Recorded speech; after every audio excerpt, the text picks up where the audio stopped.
मेरा नाम अविनाश है। मैं अपने माता पिता का इकलौता बेटा था और मैंने एक छोटे से गांव में जन्म लिया था। मेरी परवरिश भी उसी गांव में हुई। माता पिता ने मुझे खूब पढ़ाया लिखाया, कामयाब बनाया और फिर अपनी पसंद के मुताबिक मेरी शादी कर दी। जिस लड़की से मेरी शादी की थी वो बहुत अच्छी थी। शादी के बाद उसके साथ 1 साल कैसे और कब गुजर गया पता ही नहीं चला। फिर मेरे पिताजी की मौत हो गई।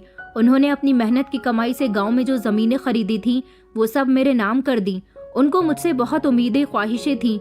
मैं भी शहर में अच्छी नौकरी करने लगा था। शादीशुदा जिंदगी भी अच्छी चल रही थी, लेकिन एक बात थी जो मेरे दिल में बैठी हुई थी, शायद मेरी ख्वाहिश थी।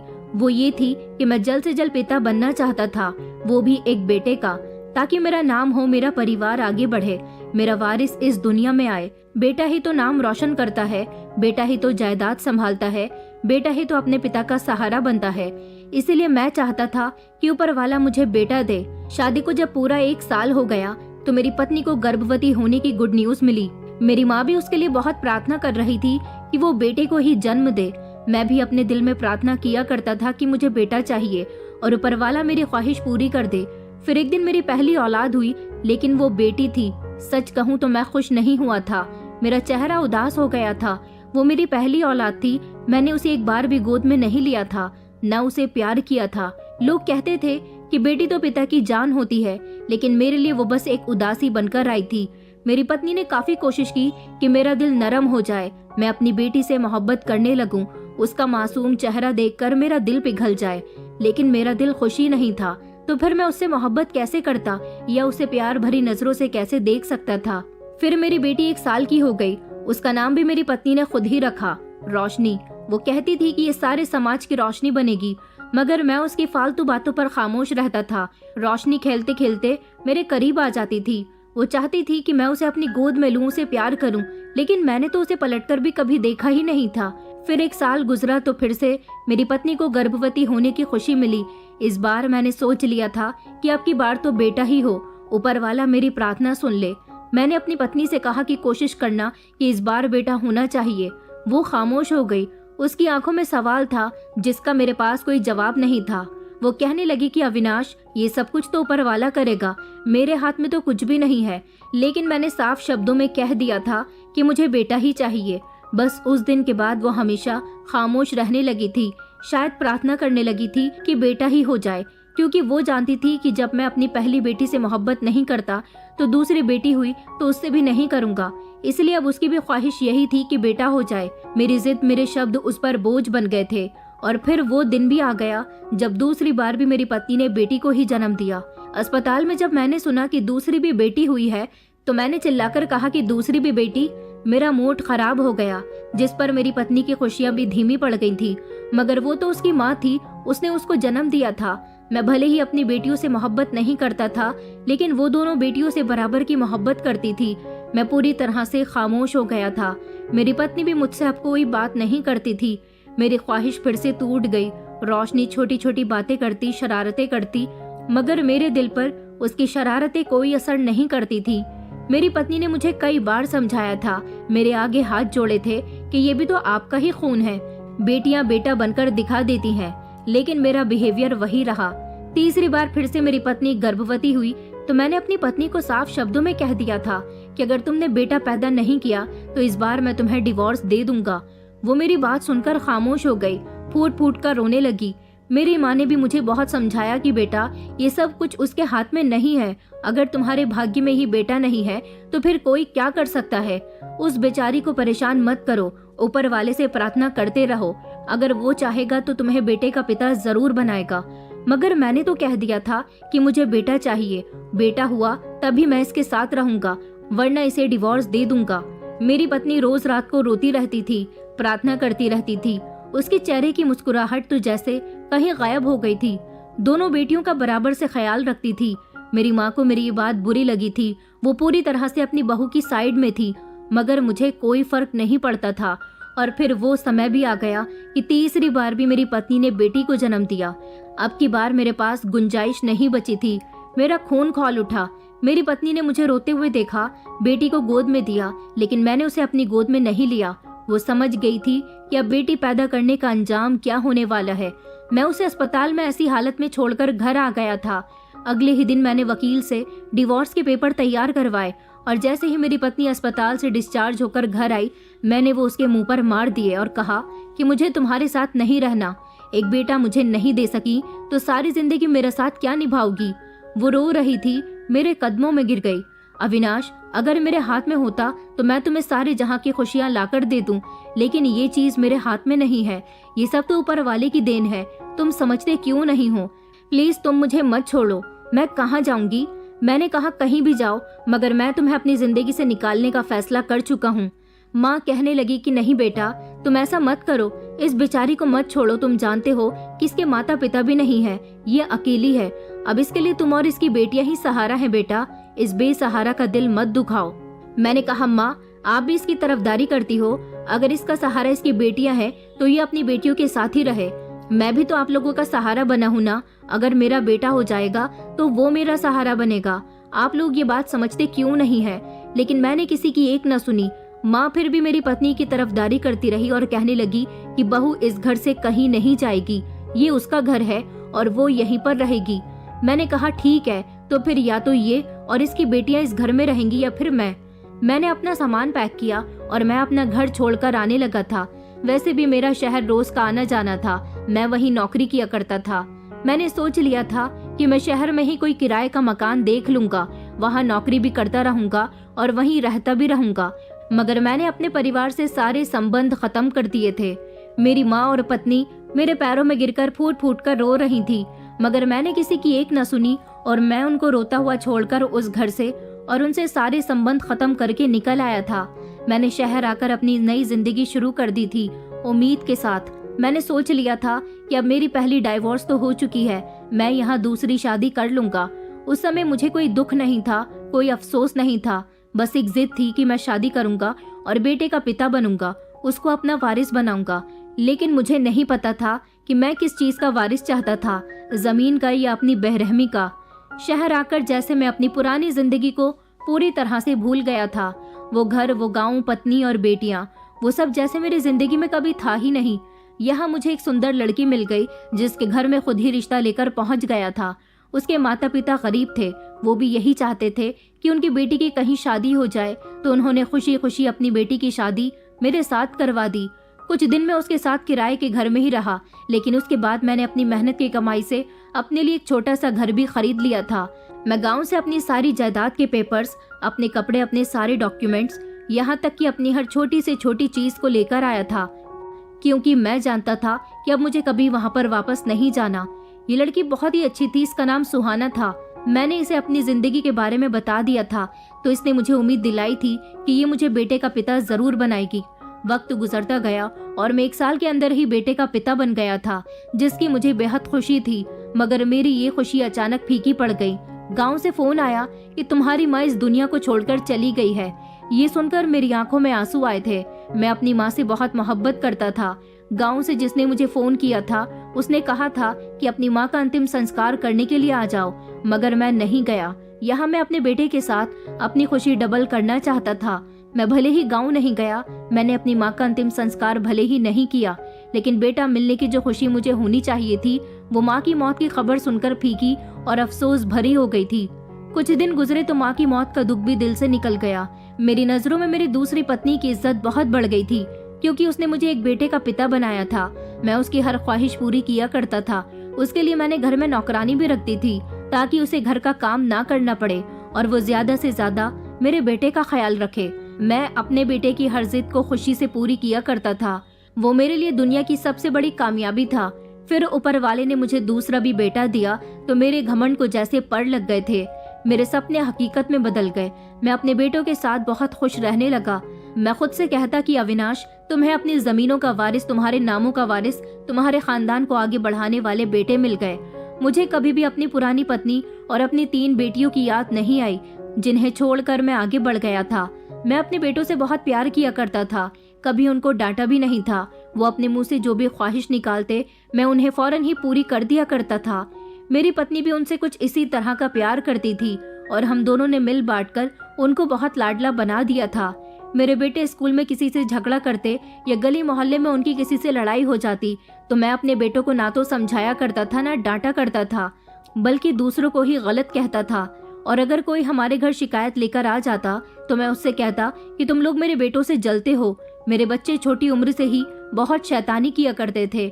मेरी पत्नी भी अब मेरी जैसी ही बन गई थी। वो बच्चों की बहुत साइड लिया करती थी। अगर मैं कभी तंग आकर उन्हें कुछ समझाया करता तो वो फौरन दीवार बन जाती थी। कहती कि अविनाश, बच्चों को तंग मत किया करो। हम दोनों ने बच्चों को उनकी गलतियों पर डांटने के बजाय उल्टा उनको बिगाड़ दिया था। मेरे बेटे हर दूसरे तीसरे दिन गली के किसी न किसी बच्चे को मार कर आते या फिर उनका सर फोड़ कर आते थे। मैंने कभी उनको इस बात पर डांटा नहीं था, न रोका था। बस मैं उनकी ऐसी हरकतों पर और ज्यादा खुश होता था कि उनसे अपना बचाव करना आता है। मेरे बच्चे बहुत बदतमीज थे, बड़ों से भी तमीज से बात नहीं करते थे।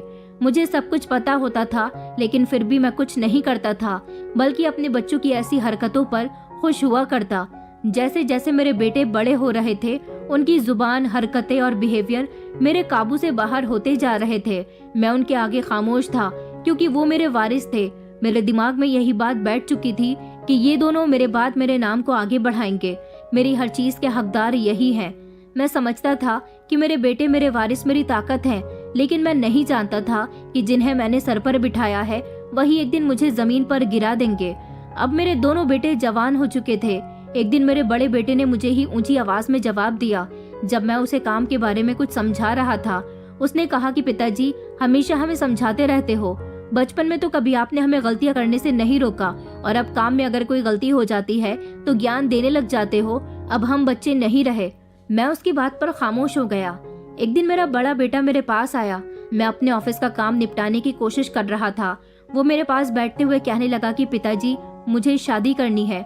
उसे शादी करनी थी, मुझे इस बात से कोई एतराज नहीं था, लेकिन जब उसने मुझे लड़की के बारे में बताया तो मुझे गुस्सा आ गया, क्योंकि लड़की मेरे बिजनेस पार्टनर की बेटी थी। वो उससे मोहब्बत करने लगा था। मैं उस लड़की को अपने घर की बहू नहीं बनाना चाहता था, क्योंकि उसके पिता ने पार्टनर होते हुए मुझे बेवकूफ बनाया था।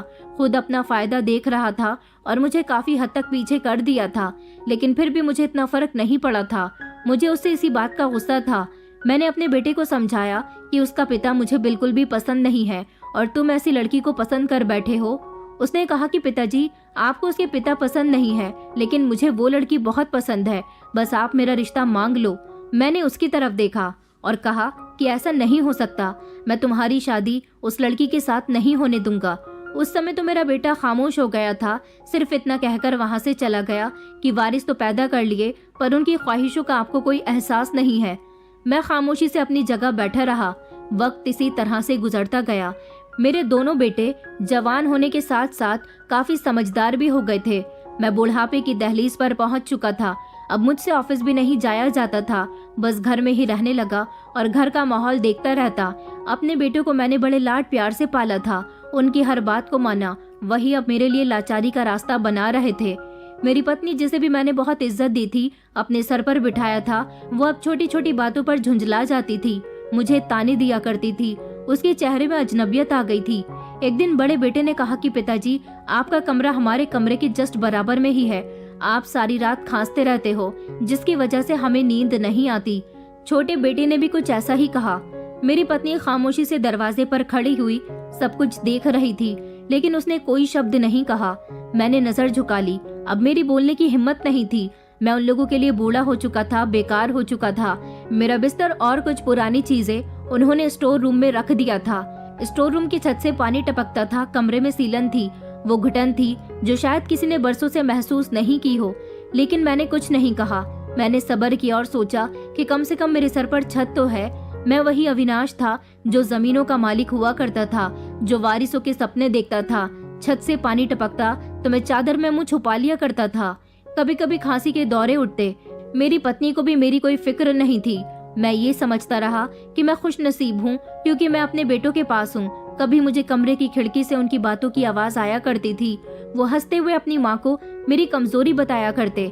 कभी कभी दिल करता कि दरवाजा खोल कर कहूँ कि मैं वही आदमी हूँ जिसने तुम्हें इज्जत दी और प्यार से पाला, लेकिन मेरी जबान साथ नहीं दे रही थी। शरीर भी अब हिम्मत हार चुका था।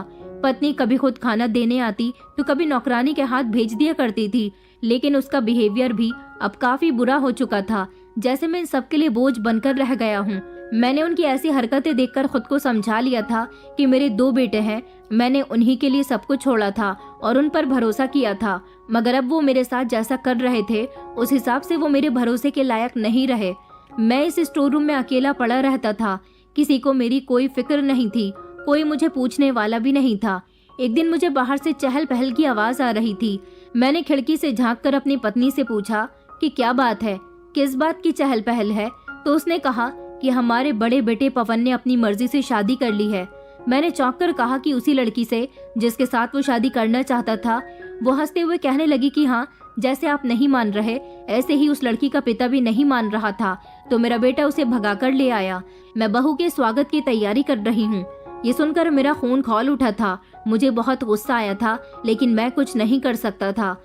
जिन बेटों के लिए मैंने इतनी कुर्बानियां दी, हर रिश्ते को छोड़ा, आज मेरे अपने ही बेटे अपनी जिंदगी का सबसे बड़ा फैसला खुद कर रहे थे और ना ही मैं उनकी खुशी में शामिल हूँ। लेकिन दिल में एक उम्मीद थी कि शायद बहू आएगी तो घर का माहौल कुछ बदल जाएगा, लेकिन मैं गलत था। अब मेरी जिंदगी का हर दिन स्टोर रूम के इस अंधेरे में खामोशी से और अकेलेपन के साथ गुजर रहा था। मैं खुद को तसल्ली दिलाता रहा कि मैं वो बदनसीब नहीं जो लवारिस हूँ। मेरा सहारा मेरे बेटे हैं। आज बुरा है तो कल अच्छा भी होगा, यही सोचकर हर रात आंख बंद कर लेता। लेकिन शायद मुझे अंदाजा नहीं था कि ये सिर्फ शुरुआत है। जो दुख में सह रहा था वो अंजाम नहीं था, बल्कि एक सजा थी जो अभी काटनी बाकी रह गई थी, जो मेरे अपनों ने ही मुझे दी थी। मैं अपने ही घर के स्टोर रूम में कैद होकर रह गया था। वो दिन हमेशा मेरी याद में रहेगा जब मैं एक दिन अपनी मर्जी से स्टोर रूम से बाहर चला गया। मुझे बहुत तेज बुखार था, मेरा शरीर कांप रहा था। कई दिन से मुझे खांसी हो रही थी। मैं चाहता था कि दवाई ले लेता हूँ, शायद बाहर खुली हवा में कुछ देर के लिए बैठ जाऊंगा तो मेरी तबीयत थोड़ी बहाल हो जाएगी। मैं ड्राइंग रूम के पास से गुजरा तो मेरे बड़े बेटे की पत्नी मुझे देखकर चीख पड़ी। कहने लगी कि आप बाहर क्यों निकल आए हो, आप बीमार हो और आप हमें भी बीमार कर दोगे। तभी मेरा छोटा बेटा आया और गुस्से से मेरा बाजू पकड़कर कहने लगा कि पिताजी, कितनी बार कहा है कि स्टोर रूम से बाहर मत निकला करो, हर समय खांसते रहते हो, आप हमें भी अपनी बीमारी लगाना चाहते हो क्या। मैंने कहा बेटा बस 2 मिनट हुए हैं, थोड़ी देर बैठने दो। अंदर सांस बंद हो रही थी, लेकिन मेरी बात सुनने वाला कोई नहीं था। छोटे बेटे ने जोर से मेरा कंधा झटक दिया और कहने लगा कि वापस अंदर जाओ और अब निकलने की कोई जरूरत नहीं है। आपकी वजह से हम सब बीमार हो गए तो कौन संभालेगा। मैं खामोशी से वापस स्टोर रूम में आ गया था। वहाँ एक छोटा सा पंखा भी नहीं था, बहुत ज्यादा घुटन थी। एक दिन सुबह के समय मुझे बहुत तेज प्यास लग रही थी। कमरे में पानी खत्म हो गया था। मैंने आवाज लगाकर पानी मांगा तो बहू पानी का गिलास लेकर आई।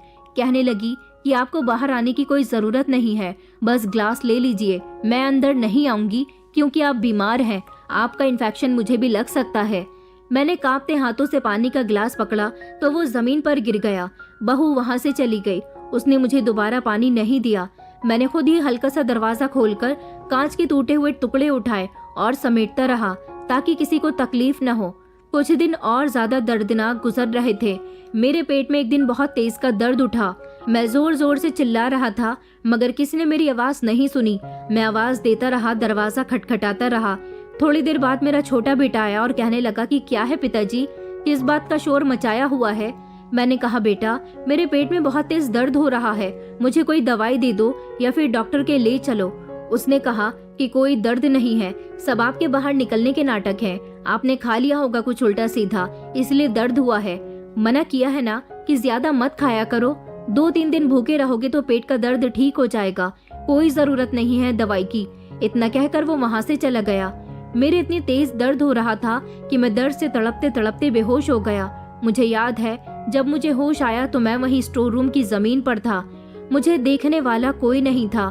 खामोशी से बैठा रहा। मेरी जिंदगी बहुत बुरी गुजर रही थी। एक दिन मैंने स्टोर रूम में मौजूद पुराने संदूक से कंबल निकाल लिया और उसमें लिपटकर सोने लगा। उसी समय बड़ा बेटा आया और कंबल जोर से खींचकर कहने लगा कि ये क्या गंदगी फैला रखी है आपने, इस कंबल की वजह से बदबू फैल रही है पूरे घर में, इन पुरानी चीजों से बीमारियां फैलती हैं। मैंने रिक्वेस्ट की कि बेटा इसे मेरे पास रहने दो, मुझे रात को सर्दी लगती है, मगर उसने उसे उठाकर बाहर फेंक दिया। उनकी ये सारी हरकतें मेरे दिल पर गहरे जख्म छोड़ रही थी। अब मैं किसी की बात पर यकीन करने के काबिल नहीं रहा था। मेरा भरोसा, मेरी मोहब्बत सब रौंदी जा चुकी थी। मेरी पत्नी जिसकी हर ख्वाहिश मैंने पूरी की थी, आज उसकी हर ख्वाहिश उसके बेटे पूरी कर रहे थे तो उसे अपना पति बुरा लग रहा था। ऐसी तकलीफ के समय में मुझे अपनी पत्नी और अपनी वो 3 बेटियां याद आई थी जिनको मैं कई सालों पहले छोड़कर यहाँ शहर वापस आ गया था। मैंने सोचा शायद आज अगर वो मेरे साथ होती तो शायद वो मेरी सेवा करती।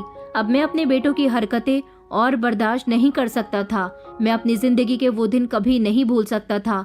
मेरा छोटा बेटा कमरे में आया, उसके हाथ में एक फाइल थी और चेहरे पर अजीब सी सीरियसनेस थी। उसने आकर कहा कि पिताजी, इन पेपर्स पर साइन कर दो। ये घर और आपकी जमीन के कागजात हैं। हम चाहते हैं कि आप इन्हें हम दोनों भाइयों के नाम कर दो। अब आप बीमार रहते हो, मैं चाहता हूँ कि ये काम आपके जीते जी हो जाए। ये सुनकर तो मेरे पैरों तले से जमीन निकल गई थी। मुझे ऐसा लगा जैसे किसी ने मेरे शरीर से जान निकाल ली हो। मुझे लगा कि शायद मैंने कुछ गलत सुन लिया है। मैंने धीरे से पूछा कि क्या कहा तुमने? उसने फाइल आगे बढ़ाते हुए कहा कि ये सब कुछ वैसे भी हमारा है। आप ही तो कहते थे कि हम वारिस हैं, तो फिर ये कानूनी कार्यवाही भी पूरी कर दीजिए। मैंने कहा तुम दोनों मेरे वारिस हो, सब कुछ तुम्हारा ही है, लेकिन जब तक मैं जिंदा हूँ ये सब मेरे नाम पर ही रहेगा। ये तुम्हारा हक है, लेकिन मेरे मरने के बाद। तभी मेरा बड़ा बेटा कहने लगा, जो दरवाजे पर खड़ा हुआ सब कुछ सुन रहा था, आप तो बीमार रहते हो, अब आपके मरने में समय ही कितना रह गया। जब हम इसके वारिस हैं तो आप ये सब कुछ हमें दे क्यों नहीं देते? वो दोनों एक साथ थे और एक ही भाषा बोल रहे थे। उनकी माँ पीछे खड़ी हुई थी। मैंने उन्हें समझाने की कोशिश की कि बेटा ये सब कुछ तुम्हारा है, बस मैं अभी ये सब कुछ तुम्हारे नाम नहीं करूँगा। बड़े बेटे ने गुस्से से कहा कि हम अब छोटे बच्चे नहीं रहे, सब कुछ जानते हैं, आपको हम पर भरोसा नहीं है। आप चाहते हो कि मरने के बाद हम सब हासिल करें। छोटा बेटा कहने लगा कि हम आपकी औलाद हैं या फिर नौकर। वो दोनों बहुत भड़क रहे थे, बहुत गुस्सा कर रहे थे। मैंने कहा कि मेरी बात तो सुनो, सब कुछ तुम्हारा ही है, लेकिन अभी वक्त नहीं आया। मेरी पत्नी जो काफ़ी देर से खामोश खड़ी हुई थी, अब उनके साथ साथ बोलने लगी। उसने भी मुझे ताने दिए और कहने लगी कि अविनाश, तुमने आखिर हमें दिया ही क्या है? सिर्फ वादे। अब जब ये सब बेटों का हक है तो फिर तुम घर का माहौल क्यों खराब कर रहे हो? मेरी आंखों के सामने वही नज़ारा था जो मैंने अपनी पहली पत्नी के लिए खुद बनाया था। आज वही अंजाम मेरे सामने था, लेकिन कैरेक्टर बदल चुके थे। उसी दिन मेरे बेटों ने मेरा सामान उठाया और मुझे दरवाजे की तरफ धकेल दिया। छोटे बेटे ने कहा कि आपको यहाँ रहने की ज़रूरत नहीं है, जब आप सब कुछ हमारे नाम कर दोगे तभी इस घर में रहने दिया जाएगा। उन्होंने मिलकर मुझे घर से निकाल दिया। मेरे कदम खुद ब खुद सड़क पर चलने लगे। मेरे साथ ना कोई बैग था, ना कोई सामान था, ना पैसे थे, सिर्फ आंखों में आंसू थे और कमज़ोर सा शरीर। सामान तो उन लोगों ने फेंक दिया था, लेकिन मेरे शरीर में इतनी हिम्मत नहीं थी कि मैं अपना सामान उठाकर सड़क पर इधर से उधर फिर सकूं। अपने ही शहर की गलियां मुझे अजनबी लगने लगी थीं। हर तरफ अजीब सा शोर गूंज रहा था, लेकिन मेरे अंदर की खामोशी चीख रही थी। मैं एक पेड़ के नीचे जाकर बैठ गया और सोचने लगा कि अविनाश, तुम जो कभी अपनी ज़मीनों के वारिस के सपने देखते थे, आज उन्होंने ही तुम्हें कहीं का नहीं छोड़ा। अब मैंने फैसला कर लिया था कि मुझे कानून का सहारा लेना है। पुलिस स्टेशन जाऊंगा। आखिरी समय में ये बात मैंने अपने बेटों को भी समझाई थी, तो वो दोनों हंसने लगे, कहने लगे कि ठीक है, जहाँ जाना है चले जाओ, कानून भी जानता है कि ये सब कुछ हमारा है, आप हमें रोक नहीं सकते। उनकी बातें मेरे कानों में अभी तक गूंज रही थी, लेकिन मैं खामोश रहा। मैं थके हुए कदमों से पुलिस स्टेशन पहुंचा। तब एक हवलदार ने मुझे तरस भरी नज़रों से देखा। कुछ देर के बाद एक कांस्टेबल मेरे पास आया और कहने लगा कि क्या परेशानी है। मैंने कहा कि मुझे एसपी से मिलना है। उसने कहा कि आपका नाम क्या है? मैंने जवाब दिया और अपना आईडी कार्ड भी दिखाया, जो हमेशा मेरे कपड़ों की जेब में रखा रहता था। उसने मेरा आईडी कार्ड ध्यान से देखा और फिर मेरे चेहरे की तरफ गौर से देखने लगा। ऐसा लग रहा था जैसे वो मुझे पहचानने की कोशिश कर रहा हो। उसने कहा कि आपको क्या परेशानी है? मैंने उसको सब कुछ बता दिया कि मेरे 2 बेटे हैं। मैंने उनके लिए सब कुछ छोड़ा, पहली पत्नी, 3 बेटियां, सारी जिंदगी उनका ख्याल रखा, लेकिन आज उन्हीं बेटों ने मुझे मेरे घर से निकाल दिया, सिर्फ मेरी जायदाद के लिए। पूरी बात सुनने के बाद उसने कहा कि आपको पता है कि यहाँ की एसपी कौन है? मैंने नहीं में सर हिलाया। वो धीरे से मेरे करीब आया और कहने लगा कि यहाँ की एसपी मैडम का नाम रोशनी अविनाश वर्मा है। उसकी बात सुनकर मेरा दिल जैसे एक लम्हे के लिए खामोश हो गया था। मैंने कहा, रोशनी अविनाश वर्मा? अविनाश वर्मा तो मैं हूँ और रोशनी मेरी बड़ी बेटी का नाम है। मेरे होठ कांपने लगे। रोशनी, वो तो मेरी बड़ी बेटी। वो कहने लगा कि जी, और उनकी फाइल के साथ आप ही का कार्ड लगा हुआ है, इसलिए मैं आपको पहचान गया और समझ गया कि आप उनके पिता हो। ये सुनकर मैं हैरान रह गया। मेरे दिमाग में अपनी बेटी की पुरानी तस्वीर घूमने लगी। वो मासूम सी बच्ची जिसे मैंने कभी गोद में भी नहीं उठाया था, जो मेरी उंगली पकड़ने के लिए तरसती रही, जिसकी बातों को मैंने कभी अहमियत नहीं दी, वही रोशनी आज एसपी बन गई है। कांस्टेबल तो वहां से चला गया था। थोड़ी देर के बाद मुझे एसपी के केबिन में भेज दिया गया। मेरे दिल में डर और शर्मिंदगी थी, लेकिन एक उम्मीद थी कि शायद मेरी बेटी भी मुझे देखना चाहेगी। क्या वो सच में मेरी बेटी है? मैंने उस समय अपनी बेटियों को छोड़ा था जब वो बोलना भी नहीं जानती थी। कांस्टेबल मुझे अपने साथ एसपी के केबिन में लेकर गया। दरवाज़ा खुला तो सामने ही कुर्सी पर सुंदर से चेहरे वाली वर्दी में एक लड़की बैठी हुई थी। उसका चेहरा बिल्कुल मेरी पहली पत्नी के जैसा था और मैं उसे पहली ही नज़र में देखकर पहचान गया था। उसके चेहरे पर जो मासूमियत बचपन में थी वो आज मजबूती जैसी थी। मुझे उसके सामने कुर्सी पर बैठा दिया गया। उसने कहा कि जी आपको क्या काम है? मैंने अपने अंदर हिम्मत इकट्ठा की और कहा कि मेरी बेटी रोशनी। यही वो शब्द थे जो मेरे मुंह से निकले और उसकी आंखों से आंसू निकलने लगे। वो मुझे और मेरी आवाज़ को फौरन पहचान गई थी। वो रोने लगी। उसने चिल्लाकर कांस्टेबल को आवाज़ लगाई और कहा कि ले जाओ इन्हें यहाँ से, इन्हें मेरे कमरे से निकाल दो। मैं अभी कुछ कहने ही वाला था, 2 हवलदार आए। उन्होंने मेरा बाजू पकड़ा और मुझे कमरे से बाहर लाकर खड़ा कर दिया। मैं भी दरवाजे पर खड़ा होकर फूट फूट कर रो रहा था। फिर थोड़ी ही देर के बाद एक लेडी कांस्टेबल आई, मुझे दूसरे कमरे में ले गई। मेरे लिए कोल्ड ड्रिंक लेकर आई और कहने लगी कि अंकल जी पी लीजिए, मैडम अभी यहाँ आकर आपसे बात करेंगी। तब जाकर मेरे दिल को सुकून मिला था और मैंने सोचा था कि मेरी बेटी मुझे ज़रूर माफ़ कर देगी। मैं खामोशी से वहाँ बैठा रहा और अपनी पुरानी ज़िंदगी के बारे में सोचने लगा। जिस समय मैं घर छोड़कर आया था तो मेरी पत्नी और मेरी माँ बिलक बिलक कर रो रही थी और मेरी तीनों बेटियां अनजान थी। उन्हें नहीं पता था कि उनके पिता क्या कर रहा है। आज मेरी वही रोशनी मेरी ज़िंदगी का मुझे इकलौता सहारा लग रही थी। थोड़ी देर के बाद रोशनी कमरे में आई और कहने लगी कि आपने कोल्ड ड्रिंक नहीं पी, पी लीजिए, आपको इसकी बहुत ज़रूरत है। मैंने सर उठाकर उसकी तरफ देखा। मैंने बॉटल हाथ में लिया। मेरे हाथ कांप रहे थे। मेरी नज़र बार बार अपनी बेटी के चेहरे पर जा रही थी। मैं उससे बात करने के लिए शब्द ढूंढ रहा था, लेकिन जुबान पर वो आ ही नहीं सके। फिर मैंने धीरे से कहा कि बेटा मुझे माफ़ कर दो। उसने हाथ उठाकर रोका और कहने लगी कि मुझे इसकी कोई ज़रूरत नहीं है। उसकी आवाज़ कांप रही थी, शायद उसके दिल के अंदर कुछ चल रहा था। वो कहने लगी कि आपकी परेशानी मुझे पता चल गई है। मैंने आपके बेटों के खिलाफ FIR दर्ज कर ली है। कानून अपना काम करेगा। मेरी आंखों में आंसू आ गए। मुझे पता था कि मेरी बेटी मेरा साथ ज़रूर देगी। उसने फ़ौरन जवाब दिया कि सुनिए, मैं आपको नहीं जानती, आप कौन है? मैं सिर्फ कानून से मतलब रखती हूँ। मेरा फ़र्ज़ है कि मैं मज़लूमों का साथ दूँ और आप अपने ये नरम शब्द अपने बेटों के लिए बचाकर रखिए जो अभी तक आपके इंतज़ार में होंगे। ये कहकर वो पलट गई और कमरे से निकल गई। मैं वहीं पर बैठा रह गया था। उसके इस शब्द ने मुझे तोड़ दिया था। सारी ज़िंदगी मैं समझता था कि बेटे ही वारिस होते हैं, लेकिन आज बेटी ने मेरे लिए वो किया जो किसी बेटे ने नहीं किया। इंसाफ का दरवाज़ा खुला। मेरी बात सुनी, मेरी बेबसी को जगह दी गई, लेकिन वो रिश्ता जिसकी मुझे सबसे ज़्यादा ज़रूरत थी, बेटी की मोहब्बत और माफ़ी, वो मुझसे छीन ली गई थी। शायद ये सब कुछ मैंने अपने हाथों से ही बर्बाद किया था। मेरी बेटी आज इंसाफ की कुर्सी पर बैठी थी और मेरे लिए वो सब कुछ कर रही थी जो एक बेटी एक पिता के लिए कर सकती है, सिवाय पिता कहने के। कमरे में खामोशी थी। हल्की हल्की बारिश हो रही थी। मैंने बाहर झांक कर देखा तो आसमान जैसे मेरे अंदर की हालत पर रो रहा था। अब सिर्फ अदालत बाकी थी और शायद मेरी ज़िंदगी की सबसे बड़ी गवाही भी मैं इस कमरे में देना चाहता था। हवलदार ने कहा कि आप यहीं रह सकते हैं जब तक आपका फैसला नहीं हो जाता, क्योंकि आपके बेटों ने आपको घर से निकाल दिया है। उसके बाद आप इज्जत से अपने घर जा सकेंगे, ऐसा मैडम ने कहा है। मैं खामोश हो गया। यहाँ मुझे सुकून से रहने की जगह दे दी गई थी। यहाँ पर एक कमरा ऐसा था जहाँ पुलिस कांस्टेबल अपने ज़रूरी काम किया करते थे। सुबह का नाश्ता, दोपहर का खाना और रात का खाना मुझे टाइम से दिया जा रहा था। सब कुछ खामोशी से, इज्जत से, कोई सवाल नहीं, कोई एहसान जताने की कोशिश नहीं। यहाँ मुझे वो सुकून मिल रहा था जो शायद मुझे अपने घर में नहीं मिल पा रहा था। मैंने कभी अपनी बेटी को गोद में भी नहीं लिया था और वो मेरे लिए इतना सब कुछ कर रही थी। मैंने उसे दुनिया की भीड़ में ऐसे छोड़ दिया था जैसे कोई अजनबी किसी बच्चे को बस स्टॉप पर छोड़कर चला जाता है। फिर आज वही बेटी बड़ी होकर मुझे सबसे बड़े ताने दे रही थी। सिर्फ मेरा ख्याल नहीं रख रही थी, बल्कि मुझे कानूनी ताकत भी दिलवा रही थी। मेरी आंखें रोज़ उसका इंतज़ार करती थी, मगर मैं शर्मिंदा भी होता था। एक दिन दोपहर के समय कमरे का दरवाज़ा खुला।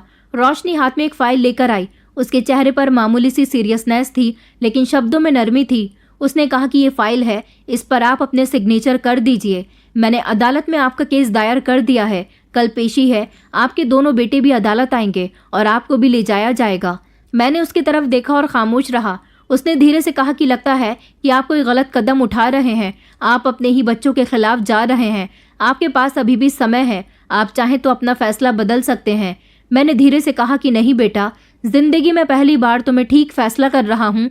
वो 1 मिनट के लिए मेरी तरफ देखती रही, फिर बिना कुछ कहे वहां से वापस चली गई। उसके जाने के बाद मैं काफी देर तक फाइल को देखता रहा, जिसमें मेरा नाम, मेरे बेटों का नाम और जमीनें दर्ज थी। वो जमीन जिनके लिए मैंने रिश्ते कुर्बान कर दिए थे, इज्जत रौंद दी थी, एक औरत की आंखों से सपने छीन लिए थे, 3 बेटियों को बेसहारा कर दिया था। मुझे आज अपनी पत्नी की याद आती है तो मैं सोचता हूँ कि मेरी पत्नी ने मेरी बेटियों को कितनी अच्छी परवरिश दी, कि बड़ी बेटी को एसपी बनाया। मैं अभी तक अपनी छोटी बेटियों से नहीं मिला था। पता नहीं वो कहाँ थी, कैसी थी। मैं उनसे भी मिलना चाहता था, लेकिन अभी शर्मिंदा था। अभी कुछ भी कहने की हिम्मत नहीं हो रही थी। अब मैंने फैसला किया था कि मैं अपनी जायदाद अपने बेटों और बेटियों में बराबर से बांटूंगा। ये भी तो मेरा ही खून थी। मैं अपने 5 बच्चों को बराबर से हिस्सा दूंगा। मेरी बेटियां, जिनको सारी जिंदगी मेरे हिस्से का प्यार भी नहीं मिल सका, तो क्या मैं इस काबिल भी नहीं कि उनको अब अपनी जायदाद का थोड़ा थोड़ा हिस्सा ही दे दूं? मैंने सारी जिंदगी अपने बेटों की गलतियों को नजरअंदाज किया, बल्कि वो तो मुझे ही लावारिस समझते रहे। अगले दिन जब मैं अदालत के गेट के अंदर दाखिल हुआ तो मेरे दोनों बेटे सामने आ गए। उनके चेहरे पर गुस्सा था। एक ने मुझे बाजू से पकड़कर खींचते हुए कहा कि पिताजी, आप पागल हो गए हो क्या? ये आपकी 3 बेटियां कहाँ से आ गईं और आप इनको हिस्सा क्यों दोगे? बड़े बेटे ने मुझे धमकी दी और कहा कि हमें हमारी पूरी जायदाद चाहिए, लेकिन अगर बेटियों को हिस्सा दिया तो याद रखना, हम आपको अदालत के अंदर घसीट कर ले जाएंगे। उनकी आवाज़ वहाँ बंद हो गई। लोग हमें देखने लगे, लेकिन मेरे अंदर अजीब सी ताकत आ गई थी। मैंने दोनों की तरफ देखकर कहा कि आज जो भी मैं हक दूंगा उनको दूंगा, जो सारी जिंदगी इस हक से दूर रहीं। मेरी बेटियां, वो भी मेरा अपना खून है, जैसे कि तुम लोग हो। ये बात सुनकर वो आग बबूला हो गए। छोटे बेटे ने मेरे गिरेबान पर हाथ डाल दिया। कहने लगा कि आपको शर्म नहीं आती? सारी जिंदगी हमें वारिस कहते रहे और अब अचानक से आने वाली बेटियों को हमसे ज्यादा समझने की कोशिश कर रहे हो।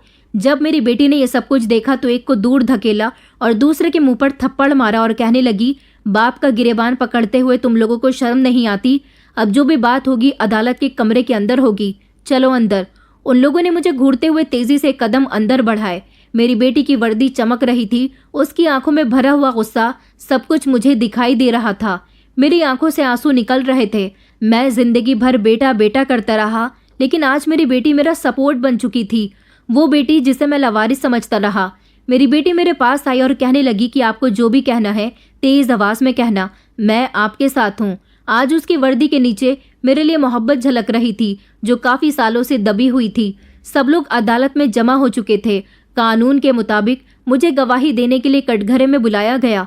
मेरा दिल धड़क रहा था, आंखों में आंसू और जुबान पर सच था। मैंने कहा कि मेरा नाम अविनाश वर्मा है। मैं अपनी जायदाद अपने दोनों बेटों के साथ साथ अपनी 3 बेटियों को भी बराबर से देना चाहता हूँ। ये मेरा अपना फैसला है और मैं इस पर कायम रहूंगा। अदालत के कमरे में खामोशी छा गई। मेरे बेटे हैरान रह गए। उनके चेहरे पर उलझन थी। शायद ये बात उनके लिए बर्दाश्त के बाहर थी कि मैं अपनी बेटियों को भी अपनी जायदाद दे रहा हूँ, जिनको कभी मैंने परिवार का हिस्सा नहीं समझा। रोशनी खड़ी हुई। उसने जज से इजाज़त लेकर बात शुरू की और कहा कि जज साहब, ये इंसान मेरे पिता है। मैं यहाँ उनके साथ खड़ी हूँ। उन्होंने अपनी ज़िंदगी में बहुत सारी गलतियाँ की हैं, जिनमें सबसे बड़ी गलती ये थी कि इन्होंने अपनी बेटियों को कभी प्यार नहीं दिया। लेकिन आज जब वो अपनी गलतियाँ सुधारना चाहते हैं तो मैं इसकी इज्जत करती हूँ, क्योंकि ठोकर खाकर ही इंसान को अपनी गलती का एहसास होता है। मगर मुझे क्या, मेरी बहनों को इनकी दी हुई जायदाद से कोई मतलब नहीं है। मेरी माँ ने मेरे पिता के बिना मेरी और मेरी बहनों की परवरिश बहुत अच्छे से की। मेरी एक बहन डॉक्टर है, मैं खुद एसपी हूँ और मेरी सबसे छोटी बहन टीचर है। हम तीनों ही काबिल हैं, इसलिए हमें उनकी जायदाद नहीं चाहिए। मैं ये बात आपके रिकॉर्ड में शामिल करना चाहती हूँ, हमें इनका हिस्सा नहीं चाहिए। जज ने हैरानी से पूछा कि क्यों? ये तो तुम्हारा हक है। रोशनी ने सर उठाकर कहा कि बेटियां जायदाद की बराबर से हकदार होती हैं, लेकिन वो तो इज्जत की भी हकदार होती हैं। उन्हें मोहब्बत की ज़रूरत होती है और हमारी माँ ने सारी ज़िंदगी हमें अपने पिता की इज्जत करना सिखाया। हालांकि हमारे पिता हमारी माँ को डिवोर्स देकर हमें छोड़कर जा चुके थे। हमें अच्छे संस्कार दिए, हमेशा हमें अच्छे और भलाई के रास्ते पर चलना सिखाया। कभी भी हमारे दिल में ये ख्याल नहीं आने दिया कि हमारे पिता ने हमारे लिए कभी कुछ नहीं किया। आज यही वजह है कि मैं और मेरी बहनें अपने पिता से नफरत नहीं करते। हाँ, नाराज़ ज़रूर हैं, क्योंकि हमने अपने पिता के बिना बड़ी मुश्किलों से ज़िंदगी गुजार दी थी। मैं अपने पिता का सर झुका हुआ नहीं देख सकती। मेरी माँ भले ही इस दुनिया में नहीं है, लेकिन उनकी सिखाई हुई एक एक बात हमारे दिल में बसी हुई है। मेरी बेटी की बातें सुनकर मेरी आंखों में आंसू आ गए और मेरे शरीर में बिजली की लहर दौड़ गई थी। मैं वहीं कटघरे में खड़ा रो पड़ा। अदालत के कमरे में पूरी तरह से खामोशी छा गई। मैंने हाथ जोड़कर वहीं सबके सामने अपनी बेटी से माफ़ी मांगी और कहा कि बेटा, तुम्हारी माँ तो इस दुनिया से चली गई। मैंने उनके साथ भी बहुत बुरा किया और तुम्हारे साथ भी, मगर तुम मेरे सामने हो, इसीलिए मुझे माफ़ कर दो। मेरी बेटी कहने लगी कि पिताजी, मैंने आपको माफ़ कर दिया है और मेरी बहनों ने भी। हमें आपसे कोई शिकायत नहीं है। मेरे दोनों बेटे भी शर्मिंदा नजर आ रहे थे। उनके चेहरे पर शर्मिंदगी थी। शायद उन्हें एहसास हो गया था कि जिस जायदाद के पीछे वो लड़ रहे थे, उससे बड़ी कोई चीज़ और भी है। वो है बेटी की गैरत, बेटी का बड़ा दिल। अदालत मेरे हक में फैसला दिया। बेटों को कानूनी पाबंदियों के मुताबिक मेरी जायदाद से दूर कर दिया गया। उनको सिर्फ इतनी ही जायदाद दी गई जितने पर उनका हक बनता था, और बाकी की जायदाद की निगरानी के लिए रोशनी को निगरान बना दिया गया। अदालत से निकलते समय मेरा दिल हल्का हो चुका था, लेकिन आंखें अभी उस एक शब्द का इंतजार कर रही थी, पिता सुनने के लिए। पिता, वो शब्द जिसको मैंने कई सालों पहले खुद ही अपने हाथों से खोया था और जिसकी वापसी शायद मेरी जिंदगी की सबसे बड़ी कामयाबी बन सकती थी। लेकिन अभी वो समय नहीं आया था। अब मैं जान चुका था कि जायदाद का वारिस बनाना आसान है, लेकिन इज्जत की वारिस तो सिर्फ बेटियां बन सकती हैं। अदालत ने मेरे हक में फैसला दे दिया था। वो सब कुछ जो मैंने अपने बेटों के हवाले अपने हिसाब से करना चाहा था, अब कानून के हुक्म से मेरे हाथ में वापस आ चुका था। मेरे दिल में किसी जीत का घमंड नहीं था, लेकिन एक खालीपन था, जैसे मैं सब कुछ जीत कर भी हार चुका हूँ। मैंने अपने वकील से कागजात तैयार करवाए, जो ज़मीन और जायदाद थी जिसमें सबके हिस्से बराबर बराबर कर दिए। मैंने हर एक के लिए कागजात में हिस्सा लिखवाया। मेरी बेटियां इस फैसले पर हैरान थी, लेकिन खामोश भी थी। शायद वो जानती थी कि मैं इस समय किसी और हालात से गुजर रहा हूँ। मैंने जब घर के कागजात पर सिग्नेचर किए और कहा कि ये घर मैं तुम दोनों बेटों के नाम कर रहा हूँ, तुम लोग इस घर में रहो, मैं कहीं भी रह लूँगा, बस तुम खुश रहो। उनके चेहरे पर खुशी की झलक तो ज़रूर आ गई थी, जैसे वो चाहते भी यही थे, लेकिन उन्हें ये नहीं पता था कि उनके पिता उनसे दूर होने वाला था। और फिर मुझे पता चला कि वो लोग चाहते भी ऐसा ही थे कि उनके पिता भी उनसे अलग हो जाएं। मेरी पत्नी को भी इस बात पर कोई अफसोस नहीं था और अब मैं उनसे ज़बरदस्ती कोई रिश्ता नहीं रखना चाहता था। उन्होंने जायदाद के लिए मुझे ठुकरा दिया था। मैं अब उनकी मोहब्बत के लिए वहाँ नहीं रहना चाहता था। दिल में सिर्फ इतनी हसरत थी कि बस मेरी बेटी मुझे प्यार से और दिल से पिता कहकर पुकारे। मैं जानता था कि वो दिन कभी नहीं आएगा। अदालत से वापसी पर मैं रोशनी के साथ उसकी गाड़ी में बैठा। वो खामोश थी और मैं भी खामोश था। कुछ देर के बाद जैसे ही हम पुलिस स्टेशन पहुंचे, रोशनी ने धीरे से कहा कि पिताजी, ये शब्द सुनते ही जैसे मेरे दिल के सारे जख्मों को मरहम मिल गया हो। मैंने फौरन उसकी तरफ देखा। उसकी आंखों में आंसू थे, लेकिन जुबान बंद हो गई थी। कुछ ऐसा ही हाल मेरा भी था। मैंने कहा, बेटी, एक बार फिर से मुझे पिता कहकर पुकारो। मेरी बेटी ने गाड़ी रोक ली, मेरी तरफ देखा और धीरे से कहने लगी कि पिताजी, आप मेरे साथ चलिए, आप हमारे साथ हमारे घर में रहना। हम कब से आपकी मोहब्बत के लिए तरस रहे हैं। क्या अब आप हमें हमारी तरसे हुई मोहब्बत दे सकते हैं? मेरी आंखों में आंसू आ गए।